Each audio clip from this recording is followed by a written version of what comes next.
Bom dia, irmãos. Que a graça do Senhor Jesus seja sobre sua vida nesta manhã. E eu gostaria de partilhar da palavra de Deus. Queria falar hoje sobre a comunhão cristã. Queria que vocês me acompanhassem com o texto de Atos, do capítulo 2, versículo 42. Você já parou para pensar que coisa maluca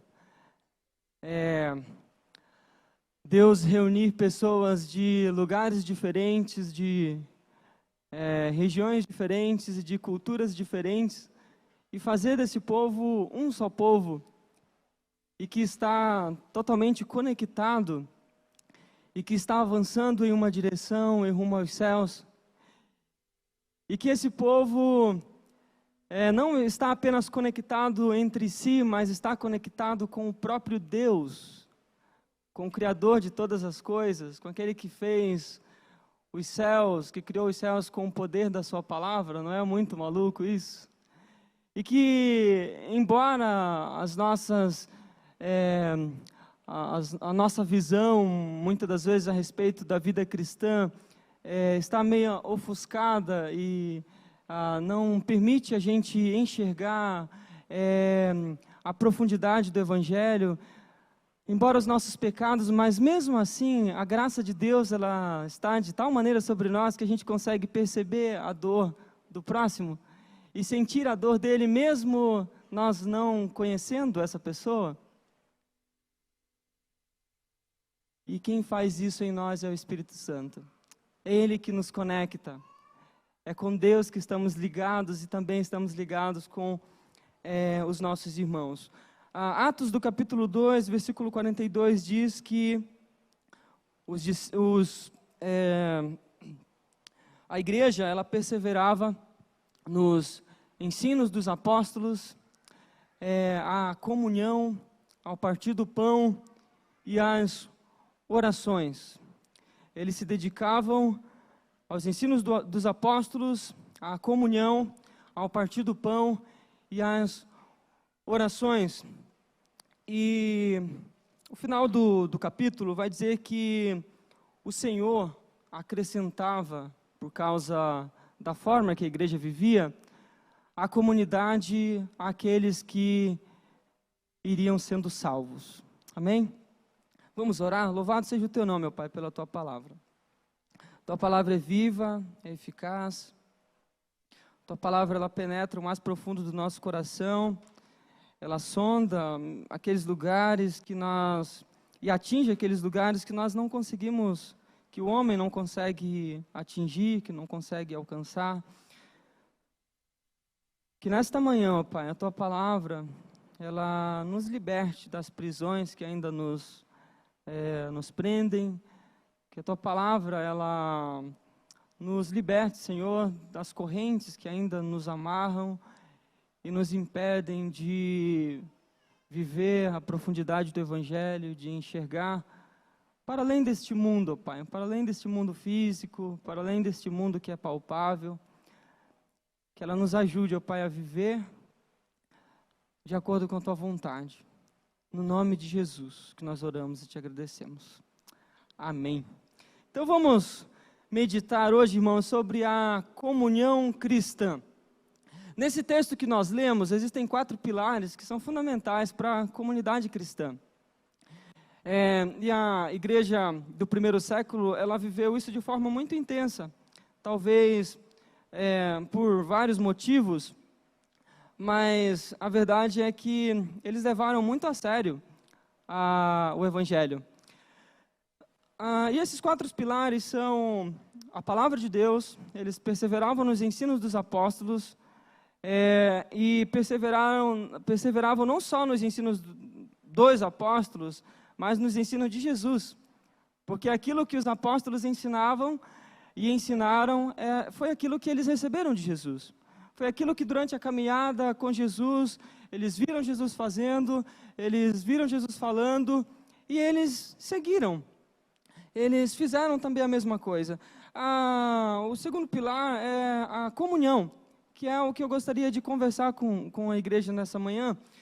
O terceiro que fala nesse texto é eles se dedicavam ao partir do pão, à Santa Ceia de Jesus, para relembrar o sacrifício de Jesus, para relembrar a obra da cruz, e também eles se dedicavam à oração, que é um dos pilares fundamentais também de um cristão. É um dos pilares fundamentais e que deve ter como primazia na nossa vida a oração. Mas eu gostaria de ter esse texto como base da reflexão e também consultar alguns outros textos bíblicos, mas focar especificamente na comunhão. Tem um autor que eu gosto muito de ler, talvez alguns já perceberam, que é o John Stott. Gosto de outros autores também, mas eu gosto muito porque ele conseguiu pensar na prática cristã de uma forma muito profunda como nenhum outro. Existem muitos escritos muito bons assim e que são edificantes para a nossa vida, mas os textos e as obras de John Stott me edificam muito. E ele, pensando sobre o mundo, pensando sobre a igreja, ele chegou a uma conclusão que existem 3 carências que o ser humano ele vive e que ele anseia por essas carências. A primeira carência é a carência de significado. Nós estamos expostos hoje a tantos credos, tantas ideologias, a tantas religiões, a tantas versões da verdade. O mundo está mergulhado, depois aí da chegada da idade moderna, agora pós-moderno, hipermoderno, e tem tantas outras terminologias que a gente se perde na nomenclatura, mas a gente está mergulhado em tantos credos e ideologias, versões da verdade, que o homem fica perdido, ele fica sem saber no que crer. Ele fica sem saber o que fazer, ele não tem uma visão, uma cosmovisão do mundo, ele não tem uma cosmovisão, uma visão a respeito de Deus, a respeito da vida, a respeito da igreja, a respeito da amizade, a respeito do casamento. Está muito difícil. Então, o homem ele tem essa carência de significado. A segunda carência é uma carência de transcendência. O homem ele não sabe qual que é o verdadeiro propósito da vida. Ele não sabe por que ele está aqui neste mundo. Ele não sabe o que ele veio fazer aqui, ele não sabe o que dá significado às coisas. Ele não sabe aonde quer chegar, ele não sabe o que está por vir, ele não sabe se existe realmente futuro, se é que existe futuro. Ele não sabe o que nos aguarda, e esta vida ela se resume apenas em trabalho. Ela se resume apenas em fazer as coisas, em trabalho, trabalho, trabalho, e se torna um ciclo vicioso. Então o homem ele está focado em conquistas, porque ele não tem um real entendimento do que significa a vida, do que significa ele estar aqui nesse mundo e o que ele veio fazer aqui. Então ele está perdido, ele tem essa carência de significado. E a terceira carência, segundo John Stott, é uma carência de comunhão. Existe uma tríade muito bem conhecida, não sei se vocês conhecem ou não, mas da comunhão brasileira, que é futebol, música e... Oh, meu pai, esqueci outra. Churrasco. Futebol, música e churrasco. Onde tem futebol, onde tem música, onde tem churrasco, lá está tendo comunhão. Mas isso não é comunhão. Isso não é comunhão cristã. Porque os não cristãos fazem isso. E às vezes eles fazem muito bem. Já reparou na torcida dos jogos europeus? Eles são tão organizados, né? Eles estão tão conectados ali, tipo, não como...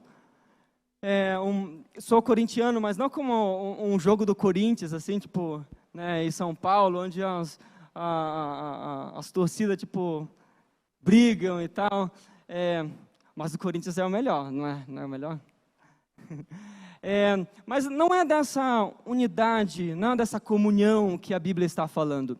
Então, o ser humano, ele tem uma carência de comunhão, e essa comunhão está direcionada em outros objetos, em outras coisas, porque nós estamos tão conectados hoje, você vai concordar comigo, mas ao mesmo tempo, a gente está tão conectados, por exemplo, pelos meios digitais, mas a gente está tão desconectados da vida.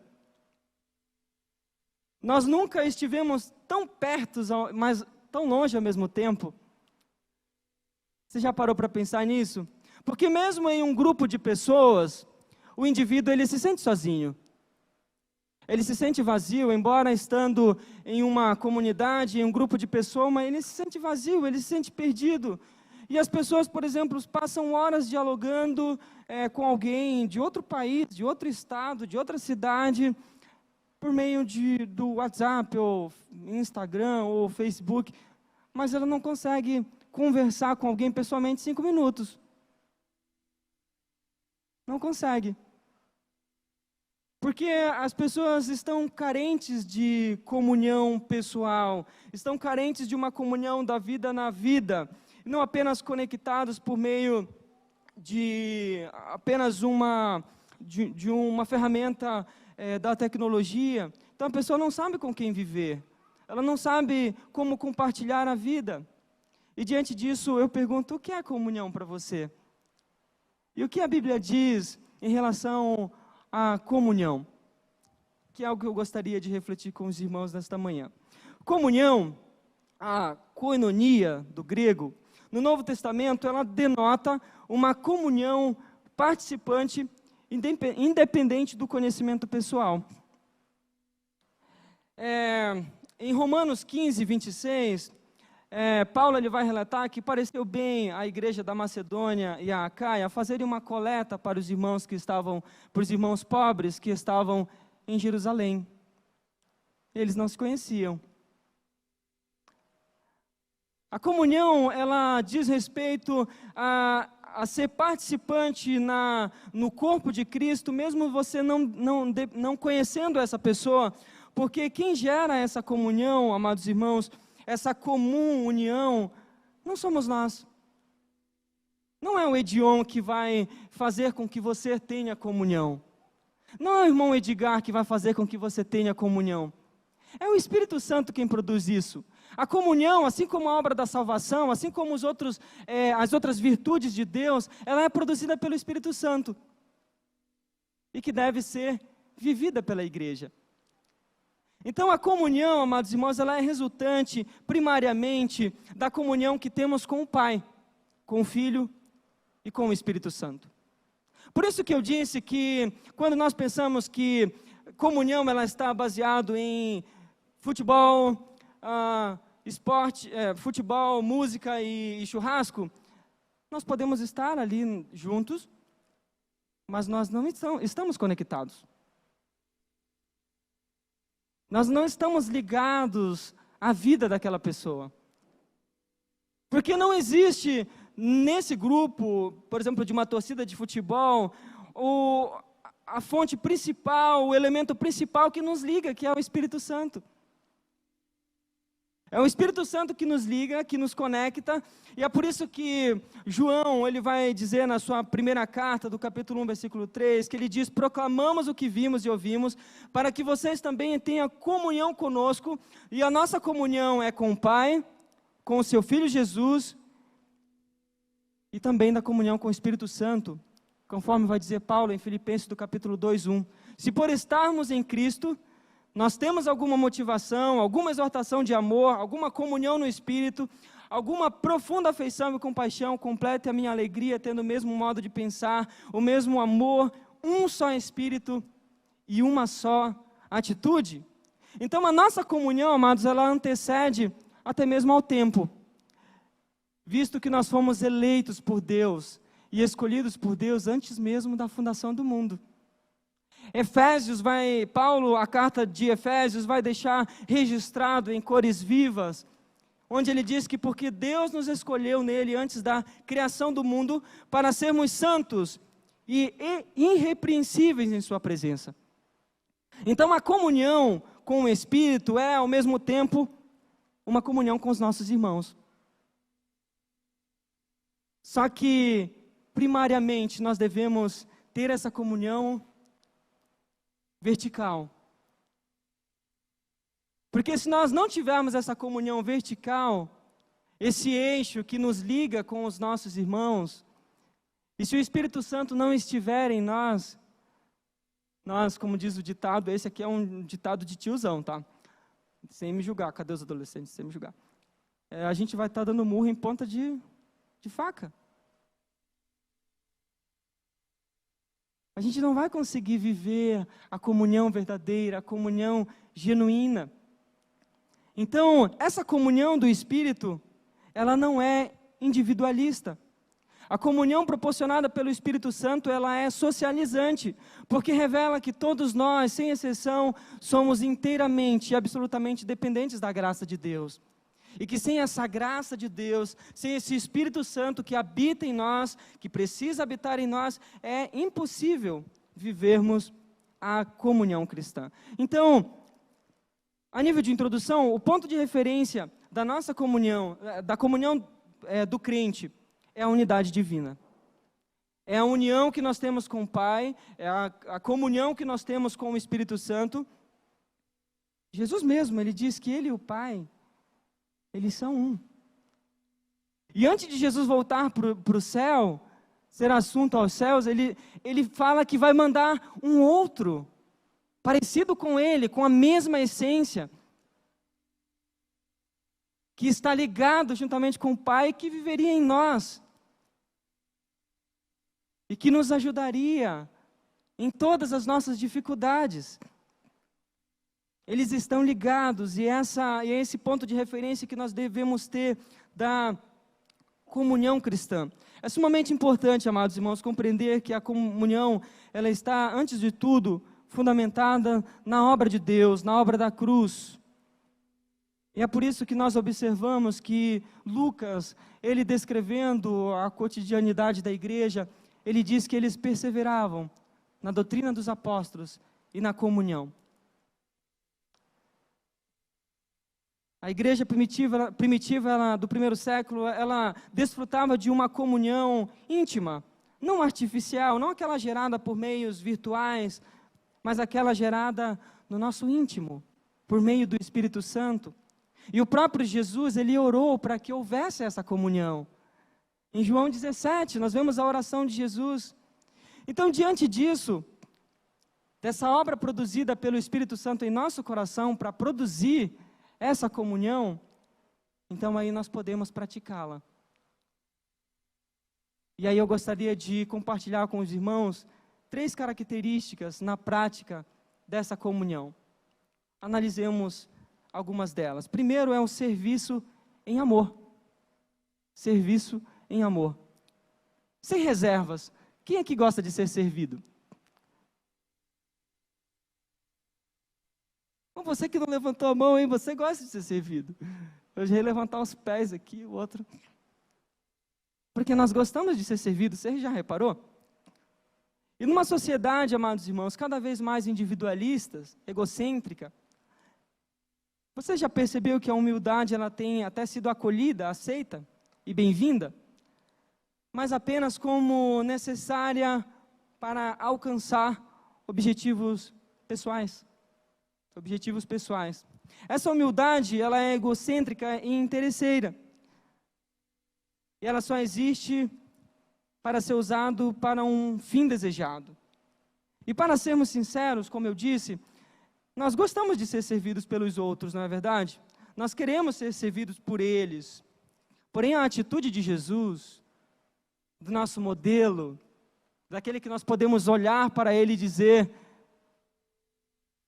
que ele é o modelo principal, o modelo primário da nossa vida cristã. Ele, com a sua atitude de amor abnegado e de uma não falsa humildade, ele serve os seus discípulos. E nós conhecemos a forma mais, a passagem mais que representa essa atitude de Jesus como servo, foi quando ele lavou os pés dos discípulos. E nessa mesma forma, nós também devemos servir os nossos irmãos. E segundo Jesus, a felicidade, do qual todos nós procuramos, que também é uma felicidade egocêntrica, também é uma felicidade interesseira, e nós estamos preocupados só com o nosso bem-estar, com aquilo que nos faz bem. Segundo Jesus, a felicidade também ela passa pelo caminho do serviço. Em Marcos 10, 45, Jesus vai dizer: pois nem mesmo o Filho do Homem veio para ser servido, mas para servir e dar a sua vida em resgate por muitos. E é diferente do padrão que nós encontramos no mundo, onde nós temos que servir as pessoas. Eu estava escutando uma ministração alguns dias atrás, e o pastor dizia que a gente gosta de estar deitado em uma rede e alguém com uma folha de bananeira, assim, tipo, o que você quer? Tipo, pega assim um lencinho. A gente gosta disso.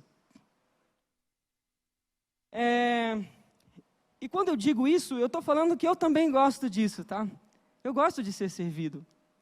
Mas isso vai totalmente contrário a um padrão que Jesus estabeleceu. E quantas vezes nós temos a oportunidade de servir os nossos irmãos, de servir a comunidade, mas nós nos preocupamos tanto com os nossos propósitos de vida, com as nossas metas de alcançar alguma coisa, que nós esquecemos de que o serviço é a vontade de Deus para os seus filhos. De que o serviço cristão, de servir uns aos outros, assim como Jesus fez, é a vontade de Deus para nós, e isso glorifica o Pai que está nos céus. Repare que na nossa comunidade de fé nós temos várias outras áreas que nós podemos servir, e de acordo com com as nossas características, com aquilo que nós conseguimos fazer, nós temos os PGMs, os nossos pequenos grupos multiplicadores, nós temos os ministérios infantis da nossa igreja, nós temos o Ministério de Louvor, a EBD, o Ministério dos Jovens, nós temos outros serviços sociais da igreja, que nós podemos servir, mas muitas das vezes nós ficamos preocupados tanto com o nosso bem-estar, que nós nos esquecemos do objetivo principal. Então a compreensão do Evangelho em amor nos liberta das nossas prisões, até mesmo de propósitos, das nossas prisões, das nossas metas que nos aprisionam. Ela nos liberta até mesmo das nossas posses, daquilo que nós temos, e nos leva a servirmos uns aos outros. Que foi o que aconteceu, a priori, com a igreja de Jesus do primeiro século. Eles se libertaram, o Evangelho libertou eles do Deus Mamon, libertou-os do dinheiro, que tanto aprisionava, que dava status, e que ainda é assim hoje, né? Então eles deixaram o Espírito Santo fazer a obra perfeita de Jesus na comunidade. Em segundo lugar, uma das características da comunhão é a edificação mútua. Uma pergunta mais provocativa: você tem edificado os outros? Você tem edificado os seus irmãos na fé? Em João, Jesus vai dizer que, e nos dá um mandamento, amai-vos uns aos outros, como eu vos amei. E a maior prova de amor do Filho de Deus foi ter se entregado numa cruz por pecadores não merecedores.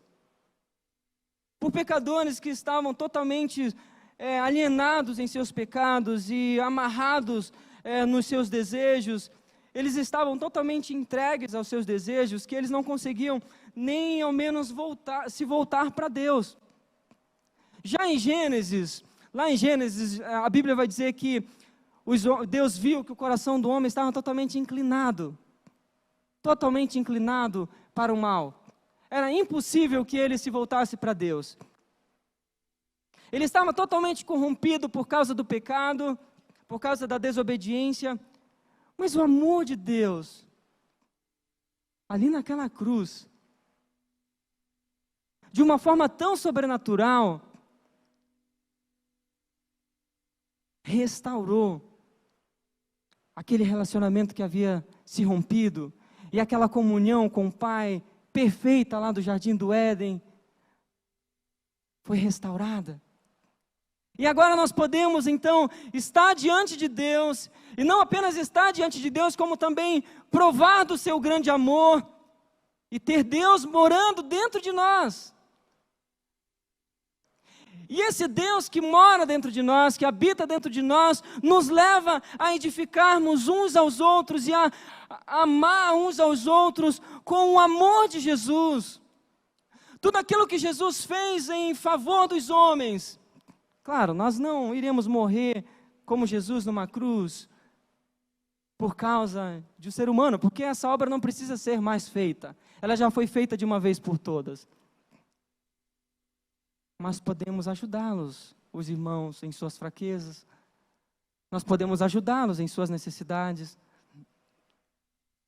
O termo mutualidade, irmãos, ele se refere às ocorrências e expressões que existem na Bíblia como uns aos outros. E na Bíblia nós encontramos vários textos que falam sobre isso, que traz essa referência. Romanos 12:10, amai-vos uns aos outros. Gálatas 5:26, não tenhais inveja uns dos outros. Eu não vou perguntar nada sobre isso, tá? Acolhei-vos uns aos outros, ser hospitaleiro, Romanos 15:17, não nos julguemos uns aos outros, Romanos 14:13, saudai-vos uns aos outros, 1 Coríntios 16:20, não vos queixeis uns dos outros, também não vou falar nada sobre isso, tá?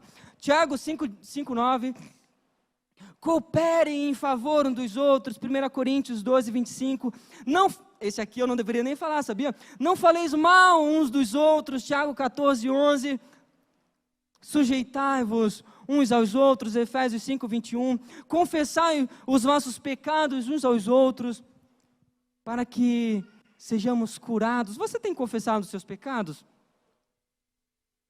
Ou você peca, não, o Senhor já me perdoou e tudo resolvido. E aí amanhã, quer dizer, daqui a 2 horas você comete o mesmo pecado. Sabe por quê? Porque você não confessa. É através da confissão que nós recebemos cura. E assim vai. Esse aqui também é provocativo. Não mintais uns aos outros. Colossenses 3:9. Irmãos, você tem falado a verdade aos teus irmãos na fé? Você tem falado a verdade à comunidade cristã, onde você está tecnicamente ligada? Não mintais uns aos outros, perdoai-vos, esse aqui, Jesus amado, perdoai-vos uns aos outros. Sabia que isso daqui faz parte da mutualidade? Quando você perdoa alguém, você está edificando aquela vida. E às vezes nós somos tão intransigentes, a gente é tão duro no perdão, a gente não libera perdão, e às vezes a gente não quer pedir perdão também. Só o Espírito Santo agindo em nós para agirmos dessa forma. Instruí-vos uns aos outros, Colossenses 3:19. E aqui a instrução pode ser usado como você vê o irmãozinho que está a passos largos para o inferno, você chegar lá e dar um puxão nele, irmão, pelo amor de Deus, volta, não é esse o caminho. Está também ligado a corrigir o erro, e às vezes nós nos sentimos tão ofendidos quando nós somos corrigidos, porque nós temos uma falsa humildade, nós não aceitamos. Isso faz parte da mutualidade. Terceiro e último lugar, amados irmãos, a comunhão, ela é testemunho do Evangelho. Ela é testemunho do Evangelho. A comunhão dos crentes, essa ligação, essa mutualidade, esse serviço de uns para com os outros, testemunho o Evangelho de Jesus. E a missão que nós recebemos de Jesus, de proclamar o Evangelho, depende da maneira como os cristãos se relacionam uns com os outros. É mediante o cumprimento desse novo mandamento dado por Jesus, que o mundo conhecerá que Cristo vive em nós. Cristãos maduros são nutridos e se manifestam nesse ambiente de amor e serviço mútuo. O próprio Jesus ensina que o cristão, ele apresenta as suas credenciais de discípulos pelo amor e pela humildade e serviço que dedica ao benefício de seus irmãos.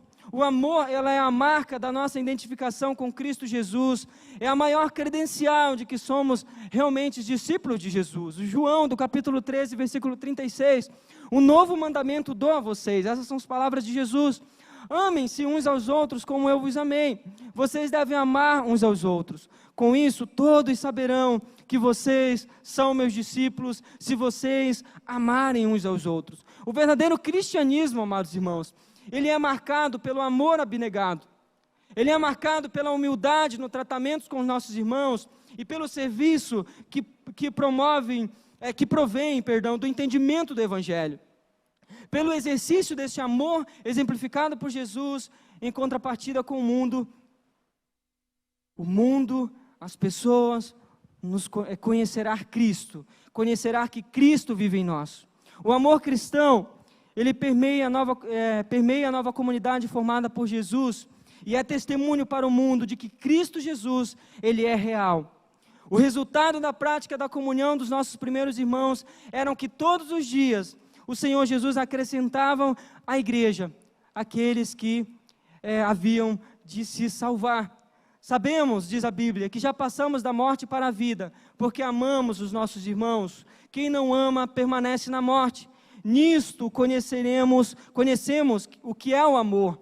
Jesus Cristo deu a sua vida por nós e devemos dar a nossa vida pelos nossos irmãos. 1 João 3,17. Algumas perguntas já para finalizar. Algumas perguntas para refletirmos. Você tem se dedicado ao serviço cristão? Você tem tido uma compreensão em termos bíblicos da comunhão cristã? Qual foi a última vez que você serviu alguém? Qual foi a última vez que se dedicou ao serviço na sua comunidade de fé? O que você tem feito para cultivar a mutualidade? Você tem se dedicado à edificação dos irmãos? A sua vida expressa o amor de Jesus? Ela testemunha para o mundo por meio do amor que Cristo é real? E tenho também um desafio. Durante a semana, escolha uma pessoa para servi-la. E se Deus colocar no teu coração que você precisa servir mais de uma pessoa, sirva. Com o que? Eu não sei, ore. O que Deus quer que você faça? Ore a Ele e peça qual a pessoa que você pode servir e busque qual a necessidade dessa pessoa. Busque saber também qual a necessidade da sua comunidade de fé, onde você está inserido. E se disponibilize, querido irmão, para servi-la. Incentive o seu PGM a expressar por meio do amor o Evangelho de Jesus. A expressão do Evangelho de Jesus. E eu concluo dizendo que, como igreja, nós devemos nos firmar nos ensinos de Jesus. E isso inclui tudo o que refletimos aqui nesta lição. Sentir prazer espiritual de poder viver na comunhão dos nossos irmãos, desfrutando do amor genuíno, amando, servindo uns aos outros mutuamente e manifestando ao mundo o Evangelho transformador do Messias. Amém? Que Deus tenha misericórdia de nós e nos ajude a expressarmos a verdadeira comunhão. Essa comunhão que é produzida pelo Espírito Santo, que é produzida por Deus. E nós conseguimos então colocá-la em prática. Que Deus abençoe, irmãos.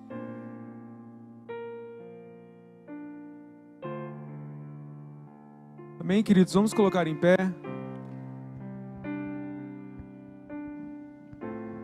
Somente o amor de Deus nos faz entender tudo isso que nós somos ensinados e ministrados essa manhã.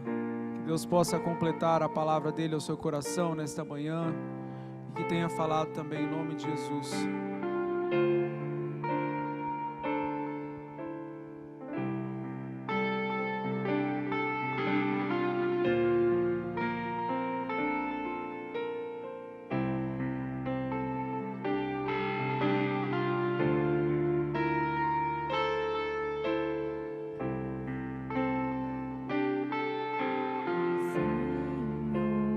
Senhor, o teu amor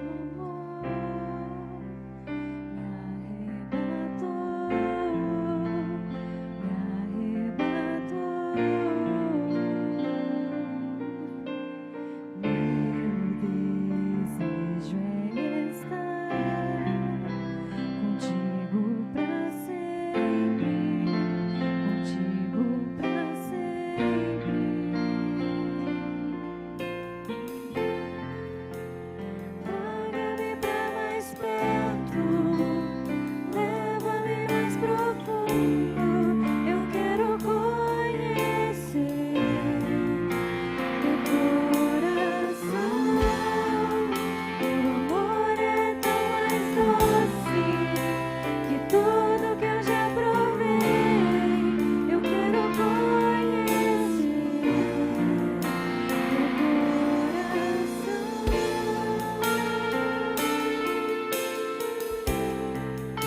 Obrigado, Deus, pelo teu amor sobre nós. Te louvamos. Senhor, o teu amor me arrebatou, me arrebatou. Meu desejo é estar contigo pra sempre, contigo pra sempre.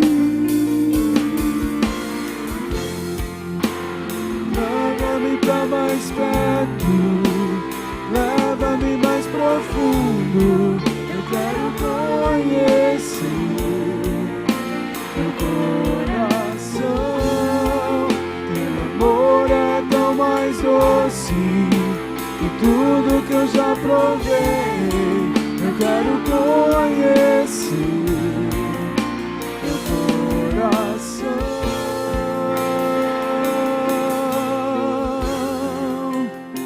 Teu coração.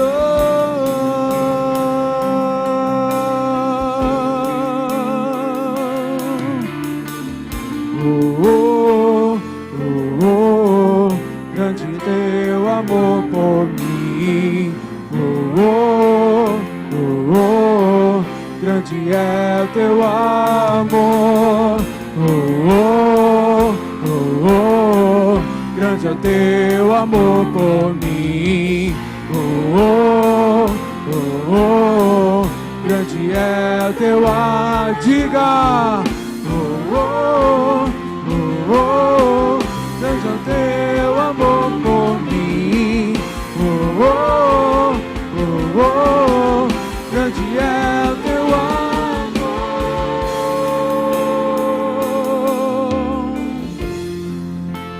Traga-me pra mais perto, leva-me mais profundo. Eu quero conhecer teu coração. Teu amor é tão mais doce que tudo que eu já provei.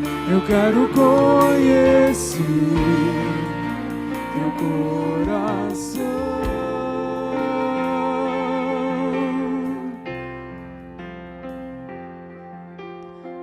Nós te louvamos, ó Pai, pelo amor de Jesus que é manifestado em nós.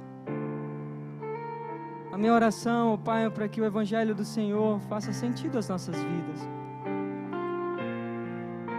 E que nós, como igreja, Pai, pela prática da comunhão, possamos responder aos anseios do mundo.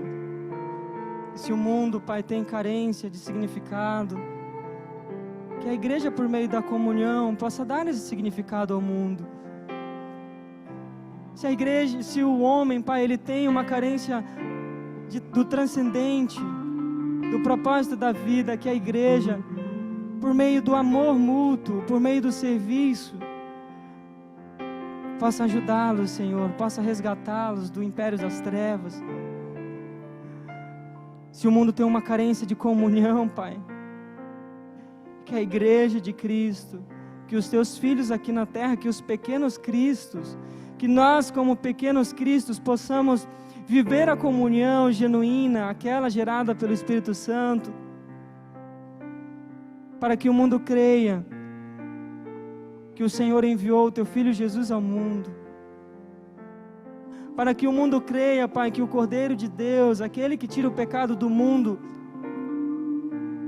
é o Salvador, para que o mundo creia, Pai, que aquele que foi o prometido foi aquele que já veio, foi aquele nascido em Belém, foi aquele que viveu entre os pobres e que respondeu aos anseios do mundo. Que o Evangelho do Senhor faça total sentido para as nossas vidas miseráveis, egoístas, egocêntricas. Que o teu amor, Senhor, seja genuíno em nós, e que esse amor genuíno possa ser genuíno na vida dos nossos irmãos, no nome de Jesus, no nome de Jesus, Amém. Que Deus abençoe, irmãos.